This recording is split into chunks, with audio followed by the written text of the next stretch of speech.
स्वागत है आप सभी का आपके अपने चैनल ग्लोबल आईटीआई पर। जैसा कि मैंने कमिटमेंट किया था कि प्रैक्टिकल से पहले कुछ इंपॉर्टेंट टॉपिक्स हैं जो मैं आप लोगों को बताऊंगा, कुछ फीडर ट्रेड के, इलेक्ट्रीशियन के या फिर इलेक्ट्रॉनिक्स मैकेनिक के कुछ ऐसे कॉमन प्रैक्टिकल्स हैं जो पिछले कई बार रिपीट होते रहे हैं। या फिर कह लिया जाए कि अगर हम लोग जैसे फिटर की बात करें तो फिटर की बात करते ही दिमाग में लोहा, लेथ मशीन, ग्राइंडिंग, ड्रिलिंग ये सब आता है। इलेक्ट्रीशियन का जैसे ही नाम लेते हैं बल्ब, स्विच होल्डर, ये सब हमारे दिमाग में आने लगता है ऑटोमेटिकली। तो उसी तरह से कुछ कॉमन प्रैक्टिकल्स हैं जो मोस्टली कहीं ना कहीं को रिलेट करते हैं एक दूसरे से, कहीं ना कहीं उससे जुड़ा हुआ आ जाता है। और इसके पिछले साल भी आप चेक करोगे वीडियो 2023 में, तो भी हमने पहले ही मतलब प्रैक्टिकल से पहले एक रफली आपको दिया था और उसमें से कुछ प्रैक्टिकल्स मैच किए थे। किसी किसी जगह क्या है मैच किया था, किसी जगह नहीं भी किया था, बट होता है क्योंकि भाई प्रैक्टिकल्स हैं, बहुत सारे प्रैक्टिकल हैं, तो किसको कौन सा पसंद आ जाए, किसके सेट में क्या आ जाए। बट चलिए कुछ हैं पॉइंट्स जिनको एक नजर आप लोग देख लीजिएगा, उसके बाद जाइएगा। शुरुआत कर लेते हैं सबसे आसान वाले ट्रेड से जिसको हम कहते हैं फिटर। आसान मतलब बोलने में इसके क्वेश्चन आसान होते हैं लेकिन जॉब बनाने में हालत खराब हो जाती है। देखिए फिटर फर्स्ट ईयर का एक पेपर है, ये प्रीवियस ईयर, थोड़ा अंदाजा के लिए मैं आपको दिखा भी रहा हूँ साथ के साथ।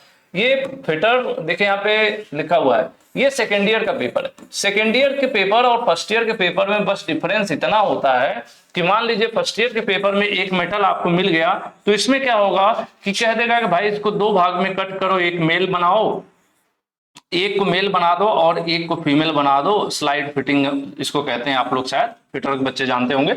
तो इस तरह से सेट कर दो, ठीक है। ये हो जाता है। आसान जो होता है वो फिटर फर्स्ट ईयर का होता है। और सेकेंड ईयर में जब आ जाएगा बच्चा तो क्या करेंगे, इसी तरह से एक मेटल मिलेगा और आपको क्या करना होगा, आपके प्रैक्टिकल में थोड़ा सा खेल हो जाएगा। कह देंगे कि एक सर्कल बनाओ और उसके बाद सर्कल के बाद उसी में हो सकता है एक दो जगह ड्रिल करने को दे दें, ठीक है, दो जगह ड्रिल करने को दे दें। और इधर दूसरी साइड में कह सकते हैं कि आप ऐसे ट्रायंगुलर बनाओ। मतलब थोड़ा ज्यादा खेल हो जाता है कि यहाँ पर ये नॉर्मल प्रैक्टिकल्स हो जाते हैं। फर्स्ट ईयर के बच्चों को थोड़ा आसान देते हैं और सेकेंड ईयर में थोड़ा सा टिपिकल देते हैं कि भाई थोड़ा आप बड़े हो गए हो, है ना। तो दो, इसमें भी कई बार दो हो जाता है कि मेल फीमेल हो गया, इधर ये मेल बना देते हैं, फीमेल बना देते हैं और इस तरह से कुछ दे देते हैं दो पार्ट में। तो फिटर का तो फिक्स है, क्या होता है मेटल मिलेगा आपको, जो शेप दिया गया होगा, डिजाइन दिया गया होगा, वो भी बहुत आसान है, आपको सब सामने दिया रहता है पेपर में, बस देख के वैसे ही मेटल को काटना पीटना है। और लगभग प्रोसीजर कोई भी प्रैक्टिकल आए, इसके पहले मैंने एक वीडियो दिया है आपको कि प्रैक्टिकल कैसे लिखें, ठीक है। तो लगभग प्रैक्टिकल एक ही जैसा लिखा जाता है, फिटर का कुछ भी आ जाए लगभग एक ही जैसा लिखा जाता है। बस जहां पर हम जैसा औजार यूज करेंगे, भाई यहाँ पर स्क्वायर है तो हम स्क्वायर फाइल यूज कर रहे होंगे, नॉर्मल फ्लैट फाइल यूज कर रहे होंगे तो वो लिखेंगे। यहाँ राउंड फाइल जरूर यूज होगी, हाफ राउंड फाइल की यहाँ पे जरूरत पड़ेगी, यहाँ पे ट्रायंगुलर फाइल की जरूरत पड़ेगी, यहाँ पे ड्रिलिंग की जरूरत पड़ेगी। तो जैसे टूल्स की जरूरत होगी थोड़ा सा टूल्स का नाम बदल जाएगा, थोड़ा सा प्रोसीजर बदल जाएगा। इसमें हम सीधा काटेंगे, वहां पे राउंड जो है हेक्सा करेंगे, मतलब राउंड फाइल से। तो यही थोड़ा सा डिफरेंस होता है। देखिए इसमें क्या है, ये सेकेंड ईयर का पेपर है और इसमें देखने वाली क्या बात है कि जो भी आप टूल्स और इक्विपमेंट्स इस्तेमाल करने वाले हैं उसका नाम लिखेंगे, तो उस नाम लिखने के बदले 5 नंबर, ठीक है। ये थोड़ा बहुत ऊपर नीचे होता रहता है लेकिन टोटल 250 नंबर का प्रैक्टिकल का आपका पेपर होता है, ठीक है। कितने का भाई, 250 नंबर का प्रैक्टिकल होता है। अब देखिए, write down the sequence of operation. पहला कह रहा है कि वो सभी टूल्स का नाम दीजिए जो आप इस्तेमाल करने वाले हो इस जॉब को बनाने में, ठीक है। दूसरा कह रहा है कि वो सीक्वेंस लिखो कि सबसे पहले आपने क्या किया। सबसे पहले तो मेटल का आपने पीस लिया, तो उसके सबसे पहले शुरुआत कहां से होती है, मार्किंग से होती है, जहां तक मुझे समझ में आता है। मैकेनिकल बहुत ज्यादा ज्ञान नहीं है, फिर भी आपको पता होगा जॉब बनाते जब हैं आप तो सबसे पहला स्टेप क्या होता है, मार्किंग किया आपने, मेजरमेंट वगैरह जो भी है। मार्किंग से पहले मार्किंग मीडिया लेते हैं लोग, उस पर लेप वेप लगाते हैं, उसके बाद मेजरमेंट करते हैं, फिर मार्किंग करते हैं। मार्किंग के बाद punching, drilling, cutting, filing, finishing. तो वही स्टेप्स आपको लिखना है और जो स्टेप्स आप लिखते हो इसके बदले आपको 10 नंबर मिलते हैं, ठीक है। और जो ये पूरा आपका जॉब तैयार होता है ना, जो जॉब आप तैयार कर देते हो लोहे का पीस, इस लोहे के पीस का 225 नंबर, यानी कैसे किए हो। इसीलिए मैं कहता हूं कि कॉपी में लिखना जरूरी है।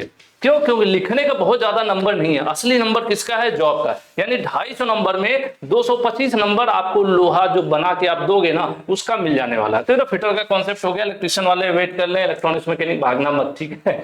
तो ये देखो सेकेंड ईयर का है। सेकेंड ईयर पे जैसा कि मैंने बताया था, देखिए इसमें मेल फीमेल बनाना था, एक ऐसे काटना था, फिर उसके बाद ऐसे बनाना था, ये जो मैं बता रहा हूं इस तरह से। उसके बाद यहाँ कोने पर भी इन्होंने कहा कि राउंड बना देना, ठीक है, सर राउंड करना था। यहाँ पे आर रेडियस 10 दिया हुआ था, इस पे एक राउंड मारना है, ठीक है। एक दो भाग बनाना था इसमें, ठीक है। एक भाग ये है पार्ट 1 और पार्ट 2। अब इसमें क्या करना है, मेल फीमेल वाला कॉन्सेप्ट इसमें अंदर को कर देना है, जो उसमें आप बाहर निकाले हो इसमें अंदर कर देना है, ठीक है, इस तरह से। और ये कॉर्नर ऐसे नहीं है, ऐसे नहीं है, क्या है, ऐसे है R10, मतलब ये रेडियस दिया हुआ कि इसी एंगल पर, ये वाला नॉर्मल है, ये वाला कॉर्नर सीधा है, ठीक है।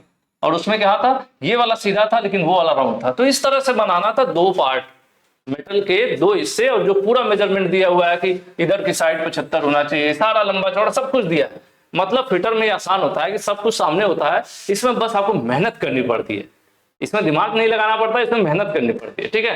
तो ये सेकेंड ईयर का पेपर था पहले, तो इसी तरह से अभी भी आएगा, थोड़ा बहुत कुछ डिजाइन बदल जाएगा, कुछ अंदर का बाहर, बाहर के अंदर, कहीं त्रिभुज का सर्किल, इसी तरह से कुछ ना कुछ घूमता फिरता आपको दिखेगा। अब हम बात कर लें फर्स्ट ईयर का, फिटर फर्स्ट ईयर का भी निपटा देते हैं।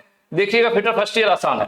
फिटर फर्स्ट ईयर आसान क्यों है, आप यहाँ पर देखो, इनको जॉब मिली, इसमें दो पार्ट है, एक पार्ट 1 यहाँ पर है और एक पार्ट 2 यहाँ पर है, ठीक है, दो पार्ट है और इसको बनाना था आपको, ठीक है। ये देखिए, ये रहा है आपका मेटल का पीस इस तरह से,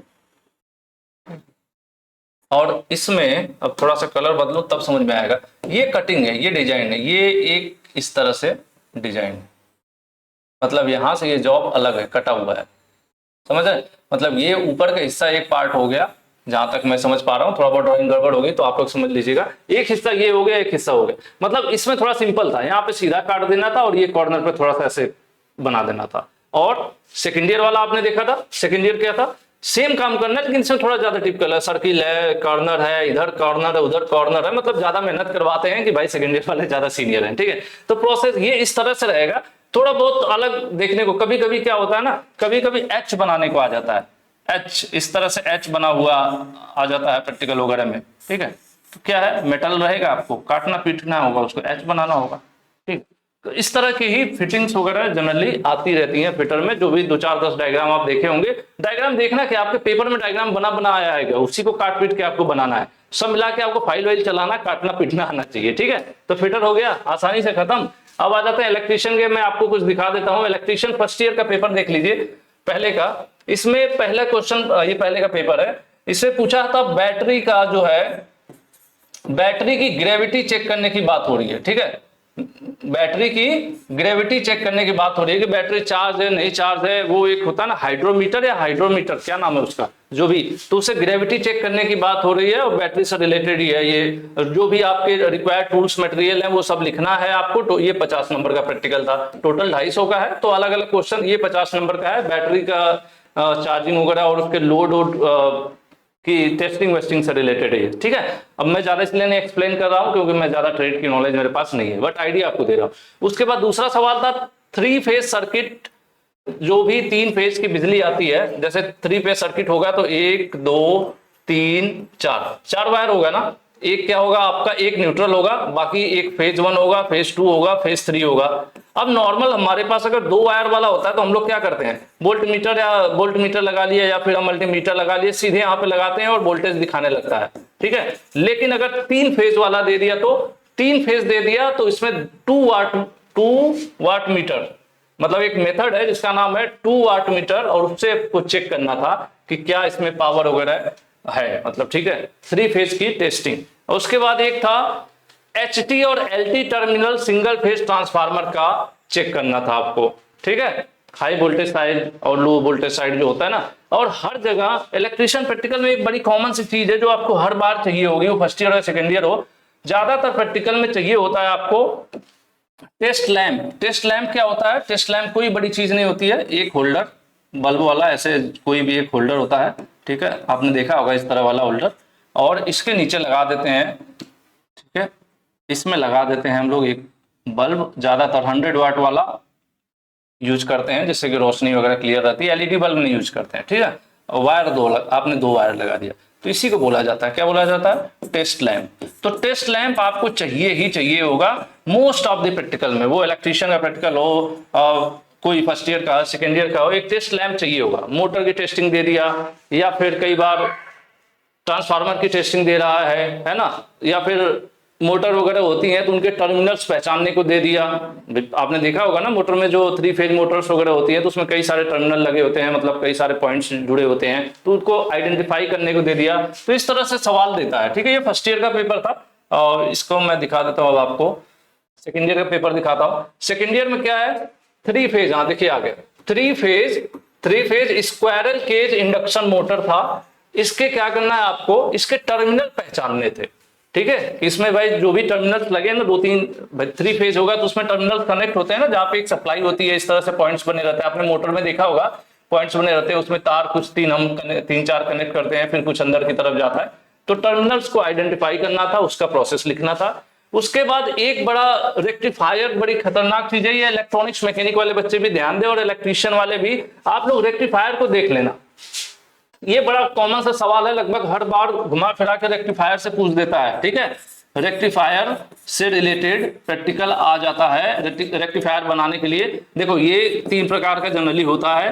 हाफ वेव जो प्रैक्टिकल में पूछा जाता है, हाफ वेव या फिर एफ बना दीजिए इसको, फुल वेव रेक्टिफायर। और पिछली बार पूछ दिया है, पिछली बार कौन सा पूछ दिया है, ब्रिज पूछ दिया है, ब्रिज रेक्टिफायर। तो ये जो क्वेश्चन है ये इलेक्ट्रॉनिक्स मैकेनिक और इलेक्ट्रीशियन दोनों ट्रेड के लिए जरूरी है, मतलब इंपॉर्टेंट है। कौन सा, रेक्टिफायर। तो आप एक नजर देख लीजिएगा कि हाफ वेव, फुल वेव और ब्रिज रेक्टिफायर के जो सर्किट डायग्राम है कैसे है, उसमें क्या क्या इस्तेमाल किया गया है, ठीक है। कि इसमें क्या डायोड लगेगा, किसमें कितने डायोड लगेंगे, किसमें 1 लगेगा, किसमें 2 लगेगा, रेजिस्टेंस लगेगा, तो कंपोनेंट्स देख लेंगे एक निगाह, आपको समझ में आ जाएगा, ठीक है। तो ये रेक्टिफायर वाला सवाल पिछले एग्जाम्स में पूछा था। उसके बाद स्पीड कंट्रोल, डीसी मोटर का स्पीड कंट्रोल था फील्ड कंट्रोल मेथड से। तो ये एक तरह से थ्योरी बेस्ड है। अगर आपने थ्योरी पढ़ा हुआ है तो ये प्रैक्टिकल आप अच्छे से लिख सकते हो और परफॉर्म कर सकते हो। अगर आपने थ्योरी पढ़ा होगा डीसी मोटर तो उसमें ये समझ में आएगा। तो होता है ना कई बार कि आपने किया हो, तो कुछ सवाल ऐसे होते हैं, बाकी कुछ ऐसे होते हैं कॉमन से जो आ जाते हैं।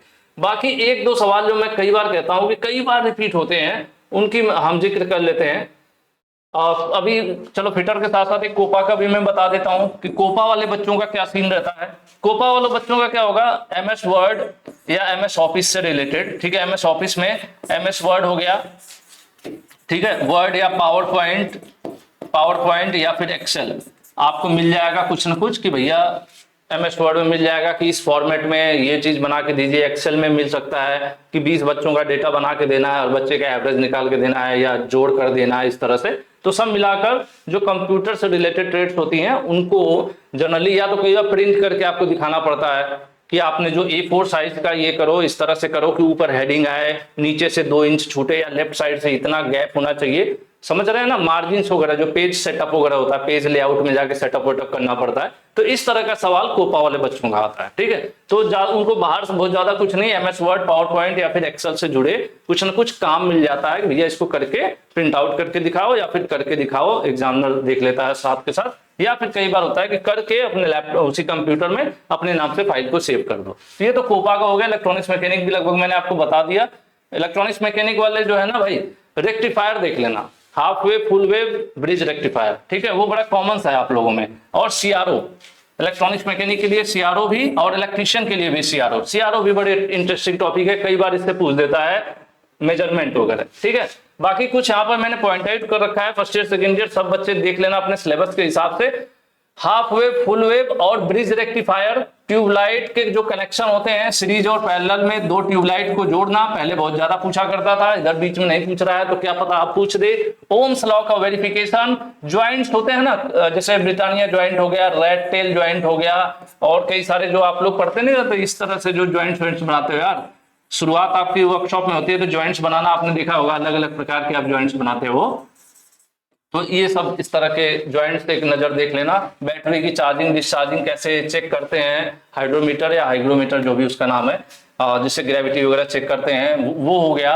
ट्रांसफार्मर का शॉर्ट सर्किट या ओपन सर्किट टेस्ट जो होता है वो देख लीजिएगा। स्टेयर केस वायरिंग, ये बड़ा मेरा फेवरेट है। 2 वे स्विच का जो मैं इसके पहले भी इसके आज भी नहीं, इससे 2-3 दिन पहले वीडियो में बनाया था। ये बड़ा इंटरेस्टिंग है, कई बार देखने को मिल जाता है कि भाई एक बल्ब लगा दिया आपने, एक स्विच ऊपर वाले फ्लोर पर लगा दिया और एक नीचे वाले फ्लोर पर लगा दिया आपने, उसके बाद एक बल्ब को 2 जगह से चालू बंद कर रहे हैं। तो मेरा बड़ा फेवरेट है, लगभग हर बार सबका ही फेवरेट रहता है, कहीं न कहीं एग्जाम में देखने को मिल ही जाता है। तो 2 वे स्विच वाला आप देख लेना। और टेस्ट लैंप अभी मैंने आपको दिखाया ना, दिखा भी देता हूँ, मेरे पास है भी। टेस्ट लैंप मतलब सिंपल यार, ये बल्ब है ना, बल्ब हो एक आपके पास, इसमें होल्डर आपने लगा दिया, हालांकि मैंने यहाँ पे बैटन होल्डर लगाया, ये नहीं लगाना चाहिए था, वो हैंगिंग वाला होना चाहिए, उसका नाम मुझे याद नहीं आ रहा। तो जो होल्डर होता है सिंपल वो होना चाहिए, बाकी 2 तार होना चाहिए इस तरह से। तो ये टेस्ट लैंप होता है भाई। टेस्ट लैंप कहीं पूछ दिया एग्जामिनर की क्या होता है तो कंफ्यूज नहीं होना, सिंपल सा बल्ब है, होल्डर बल्ब और तार लगा लिया हमने, टेस्ट बल्ब, ये टेस्ट लैंप हो गया, इसी के नाम टेस्ट लैंप है, ठीक है, और कुछ नहीं है।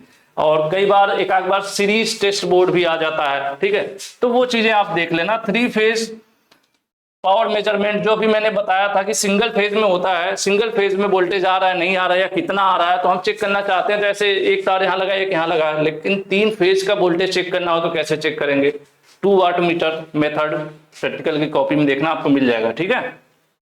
2 वाट मीटर मेथड से 3 फेज जो पावर है उसको मेजर कर सकते हैं। और या फिर 3 फेज है, ठीक है, मान लो आपको किसी ने 3 फेज दे दिया, ऐसे बताया नहीं कि कौन सा फेज है कौन सा न्यूट्रल है, तो इसकी टेस्टिंग करना हो कि कौन सा फेज है और कौन सा न्यूट्रल है, तो इससे रिलेटेड भी सवाल हो सकता है, पूछा जाए आपसे। या स्टार डेल्टा स्टार्टर और डायरेक्ट ऑनलाइन स्टार्टर, इनको भी एक नजर देख लीजिएगा। तो ये कुछ महत्वपूर्ण है जो आप लोग तो ऑलरेडी देखो जितना पढ़ना होना आप पढ़ चुके हो। कुछ मेरे तरफ से ये महत्वपूर्ण पॉइंट्स थे, ये जाने पहचाने प्रैक्टिकल्स हैं जो कई बार रिपीट होते हैं, तो मैंने कहा चलो एक बार आप लोगों को बता देता हूँ, एक नजर देख लीजिएगा, ठीक है। बाकी फिटर में बहुत ज्यादा ऐसा कुछ है नहीं, इलेक्ट्रॉनिक्स मैकेनिक का मैंने बता दिया, सीआरओ वगैरह देख लीजिएगा, रेक्टिफायर डायोड इस तरह का आप अपना देख लीजिएगा, क्योंकि इलेक्ट्रॉनिक्स मैकेनिक का मेन वही होता है। और लॉजिक गेट देख लीजिएगा, सेकेंड ईयर वाले बच्चे होंगे तो उनके में लॉजिक गेट होगा, तो लॉजिक गेट परफॉर्म करने के लिए कई बार आ जाता है, उसमें सामान आपको कुछ नहीं लगाना होता, टेस्ट बोर्ड होता है उसी पर आपको परफॉर्म करके सिर्फ प्रैक्टिकल दिखाना होता है, बनाना नहीं होता कुछ लॉजिक गेट वाले में। और कोपा का तो मैंने बता ही दिया, नॉर्मल है, एमएस वर्ड ऑफिस वगैरह से आपको कुछ ना कुछ टाइप वाइप करके जितना कहेंगे मार्जिन, इतना मार्जिन होना चाहिए, इतनी हेडिंग होनी चाहिए, ये वगैरह वगैरह इस तरह से। और जैसे बायोडेटा बनाना, या फिर कई बार होता है ना बच्चों का डेटा, रोल नंबर, इस तरह से कोई एक्सेल शीट बनाना, इस तरह की चीजें आती हैं। तो प्रैक्टिकल बहुत विशेष नहीं होता, बहुत बस एक नजर देखे रहोगे आप ना तो आप कर लोगे। बाकी आज के लिए इतना रखते हैं, मैं उम्मीद करता हूँ कि आपको वीडियो पसंद आएगी और आपके एग्जाम में जरूर कुछ ना कुछ इसमें देखने को मिल जाएगा। और मिलेगा तो वापस आके इस वीडियो के नीचे कमेंट जरूर करना, और नहीं मिलेगा तो वही कमेंट कर देना, कोई बात नहीं, ठीक है। तो आप लोग जो पढ़े हो वो अच्छी बात है, बाकी ये सब अगर इसमें से कुछ आपका छूटा रहा हो तो एक नजर देख लीजिएगा, जिससे कि फुल कॉन्फिडेंस के साथ आप रहोगे ना, चलो थोड़ा बहुत कुछ टिप्स भी मिलेगी आपको, है। तो आज के लिए इतना ही रखते हैं, उम्मीद करता हूँ आप लोग अच्छी पढ़ाई अच्छी तैयारी कर रहे होंगे, और नहीं कर रहे हैं तो कर लीजिए, अभी भी समय है। कुछ बच्चे कहते हैं लेट हो गया, अरे कुछ भी लेट नहीं हुआ, एग्जाम से एक दिन पहले भी आपने मन बना लिया पढ़ने का ना तो भी अच्छा है, वो भी लेट नहीं है। ना पढ़ने से पढ़ना अच्छा है, ठीक है। तो बेहतर रिजल्ट के लिए भाई हमारी तरफ से शुभकामनाएं, हम कोशिश में हैं, लगे हुए हैं, जितना बेहतर आपके लिए कर सकते हैं वो कर रहे हैं। बाकी उम्मीद करता हूँ आप लोग भी थोड़ी मेहनत करेंगे। आज के लिए इतना ही, थैंक यू।